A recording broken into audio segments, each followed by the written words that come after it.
Welcome to Penrose Learning, where we make understanding easy. You start by confirming power and connectivity.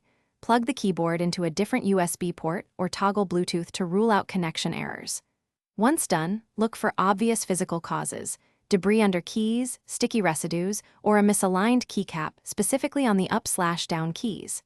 Make sure to power off the device if you plan to remove keycaps. This minimal first step saves time and tells you whether the issue is electrical, wireless, or mechanical before deeper teardown. You remove the up/down keycaps carefully using a keycap puller or a thin flat tool. Pry gently to avoid breaking stems. Once done, blow out dust with short bursts of compressed air, then clean sticky residue with a cotton swab and high-purity isopropyl alcohol. Avoid soaking. After drying, reseat each keycap ensuring the stabilizer clips engage and the switch stem centers. Then reconnect and test keystrokes to check that travel and electrical contact are. You update drivers or firmware next because software can remap or disable keys.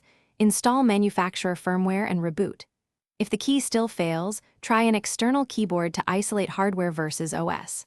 Once done, consider swapping the faulty mechanical switch if you have hot swap sockets or desolder and replace it for permanent keyboards. Make sure to test in multiple apps. If problems persist, try safe mode, reset key mappings, or consult a repair shop. These steps pinpoint whether it's hardware, firmware, or configuration.